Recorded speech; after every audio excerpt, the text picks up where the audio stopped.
어제는 우리가 하나님께서 우리를 어떻게 사랑하시는지, 그 사랑을 나타내는지 5단계의 방식에 대해서 들었습니다.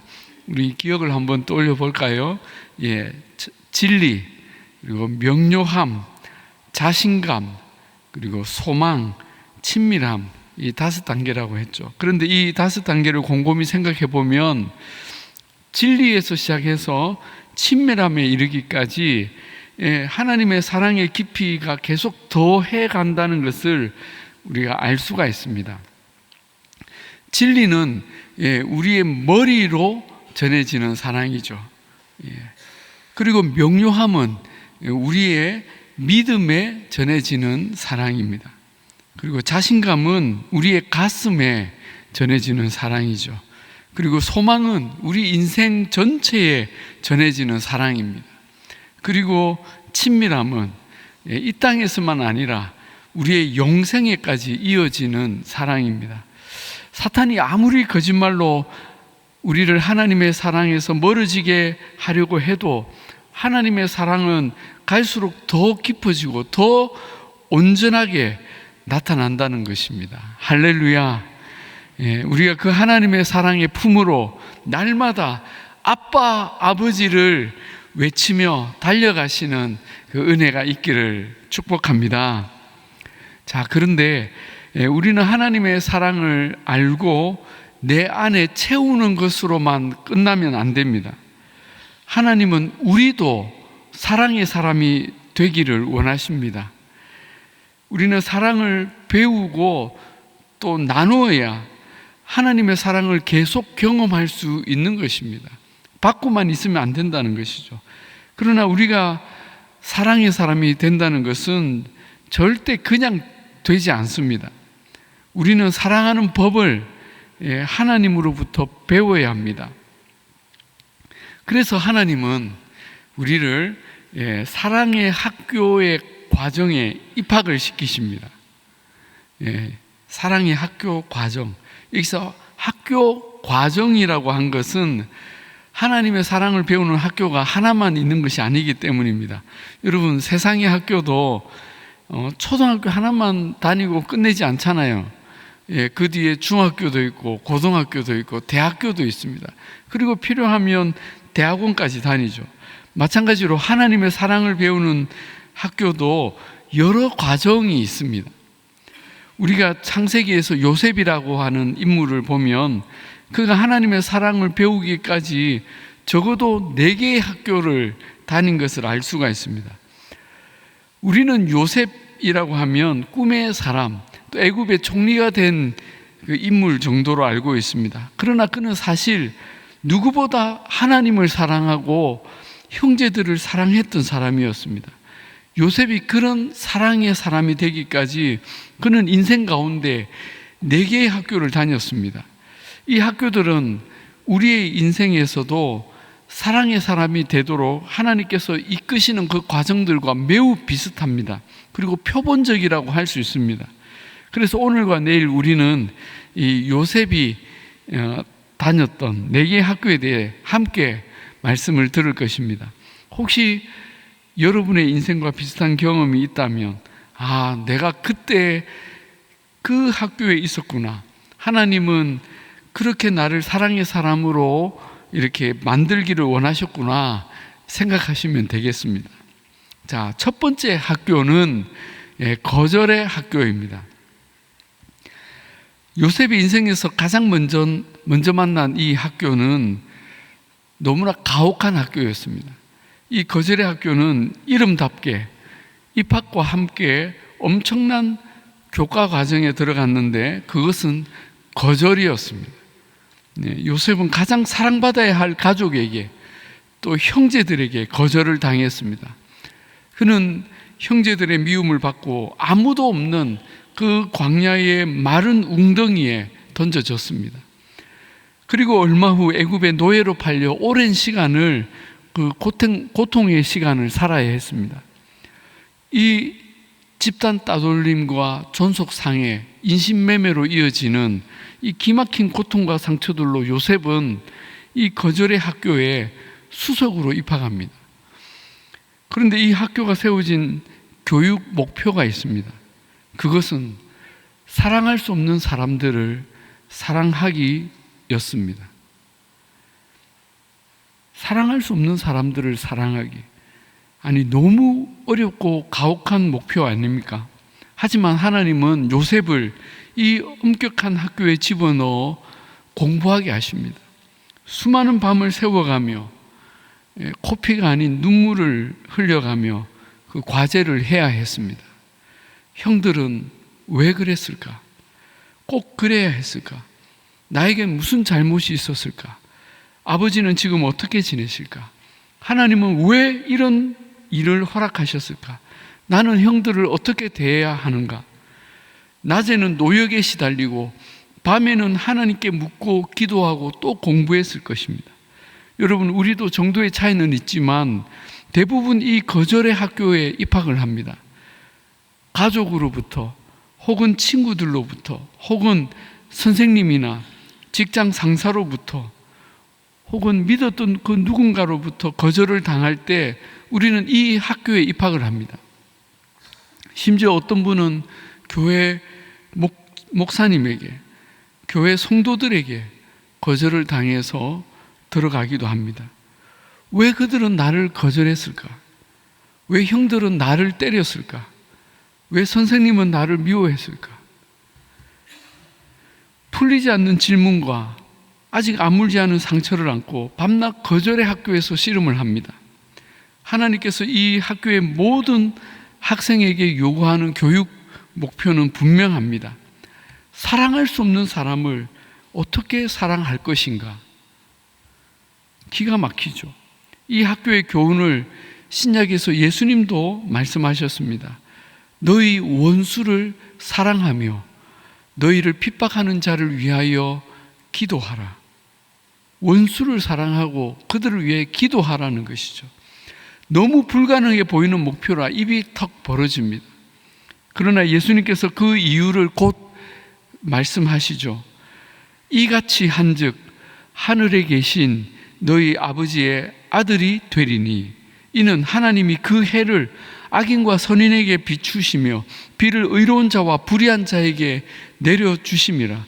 너희가 너희를 사랑하는 자를 사랑하면 무슨 상이 있으리요? 세리도 이와 같이 아니하느냐? 또 너희가 너희 형제에게만 무난하면 남보다 더하는 것이 무엇이냐? 이방인들도 이같이 아니하느냐? 그러므로 하늘에 계신 너희 아버지의 온전하신과 같이 너희도 온전하라. 온전하라. 우리를 향한 주님의 기대와 목표는 우리의 수준을 훨씬 뛰어넘는 것입니다. 그렇다면 우리가 사랑할 수 없는 사람을 사랑하고 핍박하는 자를 위해 기도하는 사람이 된 것을 어떻게 알 수 있습니까? 이 학교를 졸업하기 위해 통과해야 할 시험이 있습니까? 있습니다. 그것은 바로 용서라는 시험입니다. 용서. 이 시험은 종이에 써내는 것이 아니라 자기의 삶으로 써내는 수행평가입니다. 너무나 가혹한 졸업시험과 같습니다. 그러나 하나님은 우리가 이 용서라는 시험을 아주 우수한 성적으로 통과하기를 원하시고 할 수 있다 하시고 응원하시며 우리를 도우십니다. 그리고 이 용서의 시험을 통과할 때 우리가 비로소 깨닫는 놀라운 비밀이 있습니다. 그것은 용서가 나를 해롭게 하는 사람들에게 주는 선물이 아니라는 것입니다. 그들은 이 선물을 받지 않을 수 있습니다. 끝까지 잘못했다고 사과하지도 않을 수 있습니다. 그러나 상관없습니다. 용서는 누구보다 자기 자신에게 주는 선물입니다. 왜냐하면 용서는 나는 당신이 저지른 악행에 더 이상 피해자로 살지 않겠다는 선언이기 때문입니다. 더 이상 분노로 내 인생을 허비하지 않겠다는 그 분노의 포로로 살지 않겠다는 결단입니다. 그래서 용서할 때 해방을 얻는 사람은 다름 아닌 바로 나 자신입니다. 용서할 때 아무도 사랑하지 못하도록 사탄이 내게 올가매었던 모든 사슬이 끊어지는 것입니다. 그리고 나를 주인처럼 부리던 어둠의 권세가 더 이상은 힘을 쓰지 못합니다. 용서할 때 우리는 분노와 원망, 무기력과 절망의 감옥에서 비로소 자유케 됩니다. 그러므로 우리가 용서의 시험을 통과할 때 우리는 하나님의 엄청난 선물을 얻게 되는 것입니다. 그리고 이 용서의 시험을 통과한 사람은 사랑할 수 없는 사람을 사랑할 수 있는 그런 능력을 얻게 됩니다. 요셉은 형들을 용서하는 그 시험을 통과합니다. 통과해요. 자, 그렇다면 여기서 한 가지 질문이 있습니다. 그는 언제 형들을 용서했을까요? 언제 용서했을까요? 요셉은 17살에 형들에게 버림을 받았고 39살에 그 형들을 다시 만납니다. 그러면 요셉은 그 형들을 다시 만났을 때 용서했을까요? 아닙니다. 요셉은 놀랍게도 그 형들에게 버림을 받았던 그 17살 아니면 적어도 18살 때쯤 그때 이미 용서를 했습니다. 그는 거절의 학교에 입학한 지 얼마 되지 않아 조기 졸업을 한 것입니다. 예? 그게 사실인가요? 어떻게 그게 가능합니까? 증거들이 있습니까? 있습니다. 첫 번째, 요셉은 가는 곳마다 그의 고귀한 내면으로 만나는 사람들에게 인정을 받았습니다. 요셉은 아주 어렸고 노예였지만 언제 어디에서나 그는 정직했고 성실했고 누가 보든지 보지 않든지 그는 자기의 일을 최선을 다해 했습니다. 그에게는 품위가 있었습니다. 그래서 그의 상관들이나 주인까지 심지어 애굽 왕까지 그를 인정하고 신뢰했습니다. 만약 그가 형들을 용서하지 못해서 그 내면에 원망과 분노로 가득했다면 이런 인격은 불가능한 것이죠. 두 번째 증거는 가해자 형들에 대한 이야기를 그가 하지 않았다는 것입니다. 창세기 40장에 요셉이 감옥에 갇혔을 때 그는 자기가 살아온 이야기를 다른 제수들에게 나누는 장면이 나옵니다. 그때 요셉은 자기 형들의 이야기를 하지 않습니다. 그때만 아니라 요셉은 평생 누구에게 자기 형들의 이야기를 하지 않았습니다. 우리가 누군가를 용서했다는 것은 더 이상 그의 이름을 언급하며 다른 사람들에게 나누지 않는 것입니다. 세 번째 증거는 요셉이 형들에게 자신의 용서를 확증해 준 것입니다. 요셉이 자기의 정체를 밝힐 때 형들은 자기들의 잘못으로 인해 두려워했습니다. 그때 요셉은 그들을 안심시키죠. 창세기 45장 5절부터 7절 말씀입니다. 당신들이 나를 이곳에 팔았다고 해서 근심하지 마소서, 한탄하지 마소서. 하나님이 큰 구원으로 당신들의 생명을 보존하고 당신들의 후손을 세상에 두시려고 나를 당신들보다 먼저 이곳에 보내셨습니다. 이 형들의 잘못이 분명한데도 합력하여 선을 이루시는 하나님의 섭리로 이 일을 해석하고 있습니다. 또 야곱 그 아버지가 죽었을 때 형들이 다시 그 요셉의 보복을 두려워하자 또 위로를 합니다. 당신들은 나를 해하려고 하였으나 하나님은 그것을 선으로 바꾸사 오늘같이 많은 사람의 생명을 구원하게 하시려고 하셨나니 당신들은 두려워하지 마소서. 내가 당신들과 당신들의 자녀를 기르리이다 하고 그들을 간곡한 말로 위로하였더라. 여러분, 요셉은 용서를 넘어 그들을 축복을 베풀었습니다. 하나님은 우리가 누군가를 용서할 때 분노의 마음을 거둘 뿐만 아니라 그들을 축복하는 기도까지 하기를 원하십니다. 이 용서의 최고의 모범을 우리 예수님께서 보여주셨습니다. 예수님은 자기를 모욕하며 채찍질하고 심지어 십자가에 못 박아 지금 죽이고 있는 그들을 용서하시며 하나님께 불쌍히 여겨달라고 기도하셨습니다. 그래서 저와 여러분을 용서하셨고 우리를 하나님의 자녀로 이렇게 축복해 주셨습니다. 사람들 중에 이 거절의 학교에서 그 용서의 시험을 통과하지 못해서 20년, 30년째 졸업을 하지 못하는 분들도 있습니다. 우리가 주님의 용서를 받은 것을 깨닫고 주님의 마음이 우리에게 부어지기를 기도하며 이 거절의 학교를 졸업할 수 있기를 축복합니다. 자, 요셉이 두 번째로 들어간 학교는 유혹의 학교였습니다. 유혹의 학교. 요셉은 애굽에 팔려가면서 왕의 시위대장 보디발의 집에 종이 되었습니다. 하지만 요셉은 그곳에서 성실함과 정직함을 인정받고 계속 승진을 합니다. 그리고 마침내 그 집안의 모든 것을 책임지는 가정 총무가 되었습니다. 그런데 문제는 그 보디발의 그 자기 주인의 아내였습니다. 이 부담스러운 누님이 계속 눈짓하며 요셉을 유혹하고 자기와 동침하기를 요구했습니다. 요셉은 젊었고 상대가 주인인지라 그 유혹을 이기기가 결코 쉽지 않았을 것입니다. 어이 요셉, 이리로 와서 여기 어깨 좀 주물러. 그러면 노예가 어떻게 못한다고 버팁니까? 소위 직무상 위계 또는 위력에 의한 간음, 미투가 벌어지는 거죠. 그러나 요셉은 이것이 옳지 않은 줄 알고 매일같이 여주인의 유혹과 압박에 대처해야 했습니다. 얼마나 이게 큰 스트레스입니까? 여러분, 이 두 번째 학교는 무엇을 배우는 학교일까요? 거절의 학교가 어떻게 사랑할 것인가를 배우는 학교였다면 이 유혹의 학교는 어떻게 싸울 것인가를 배우는 학교입니다. 아니, 사랑의 학교 과정이라면서 왜 싸움을 가르치죠? 그건 그렇게 어렵지 않습니다. 사랑은 항상 가짜 사랑의 유혹을 받기 때문입니다.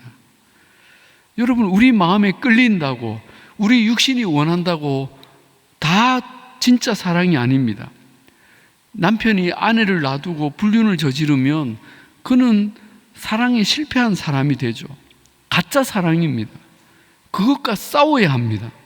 우리는 지켜야 할 진짜 사랑을 위해 거부하고 싸울 수 있어야 합니다. 정의를 사랑하면 불의와 싸워야 하고 거룩함을 사랑하면 더러움과 싸워야 합니다. 용납하면 안 됩니다. 그러므로 우리는 사랑을 지키기 위해 영적 싸움을 위한 신령한 근육을 길러야 합니다. 여러분, 이 학교를 통해 하나님께서 우리에게 길러내시고자 하는 능력, 교육의 성과는 무엇일까요?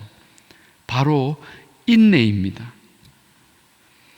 야고보서 1장 4절에 인내를 온전히 이루라.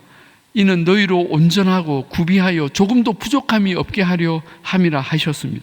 우리가 하나님의 그 강건한 종이 되기 위해 매일 우리를 유혹하는 그 모든 압박을 견디는 인내를 온전히 이루어야 합니다. 그냥 육신이 요구하는 대로 반응하고 위협이나 유혹에 지면 인내는 길러지지 않습니다. 여러분, 헬스장에 가보면 이렇게 그냥 자기 혼자 운동하는 사람도 있지만 트레이너와 함께 운동하는 사람이 있습니다. 저는 힘들어서 한 20번 하고 끝내는 그 기구를 트레이너와 같이 하는 사람은 80번, 100번까지 하는 거예요.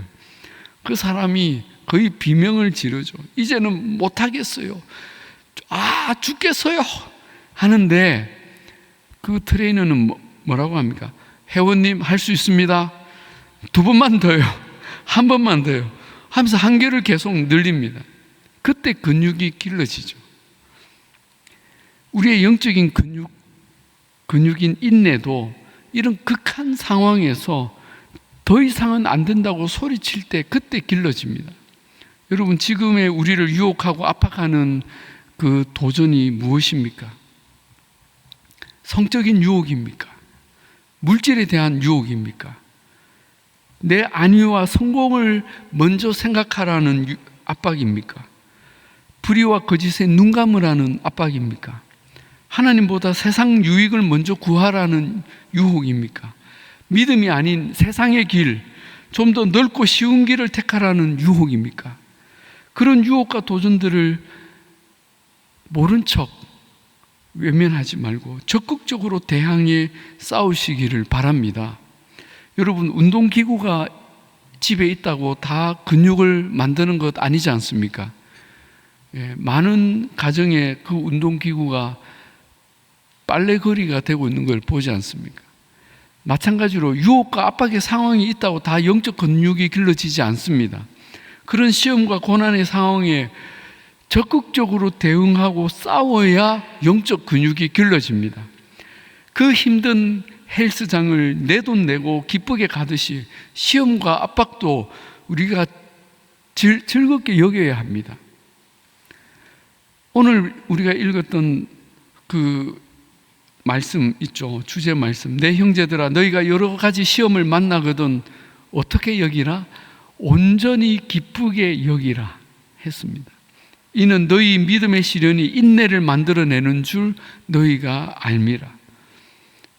로마서 5장 3절 4절에도 우리가 환난 중에 즐거워하나니 이는 환난은 인내를, 인내는 연단을, 연단은 소망을 이루는 줄을 알미로다 했습니다. 여기 알미라, 알미로다 계속 나오죠. 여러분, 요셉이 이 유혹과 환난을 이겨냅니다. 그런데 그를 도와준 도움이 무엇입니까? 그에게 성경이 있었습니까? 교회 공동체가 있었습니까? 목사님이 있었습니까? 아니면 유튜브로 설교라도 들었습니까? 아무것도 없었습니다. 그러나 어디에 있든지 그의 트레이너가 한 분 계셨습니다. 바로 하나님께서 그의 안에 계셨습니다. 우리에게도 이 하나님이 계신 줄로 믿습니다. 그 하나님께서 우리에게 계속 말씀하십니다. 조금만 더 이겨라, 힘내라, 할 수 있다 하고 우리를 격려하시고 응원해 주십니다. 그럴 때 우리는 가짜 사랑의 유혹을 이길 수가 있습니다. 디모데전서 1장 18절 19절에 선한 싸움을 싸우며 믿음과 착한 양심을 가지라. 어떤 이들은 이 양심을 버렸고 그 믿음에 관하여는 파선하였느니라 했습니다. 바라기는 저와 여러분 모두가 우리 이 믿음의 경주 끝까지 믿음에 파선하지 않고 우리가 이 선한 싸움에서 승리함으로 진정한 사랑의 사람으로 만들어져 가기를 주님의 이름으로 축복합니다. 우리 내일은 마지막 날인데 나머지 2개의 이 학교 과정에 대해서 배우도록 하겠습니다. 기도하겠습니다.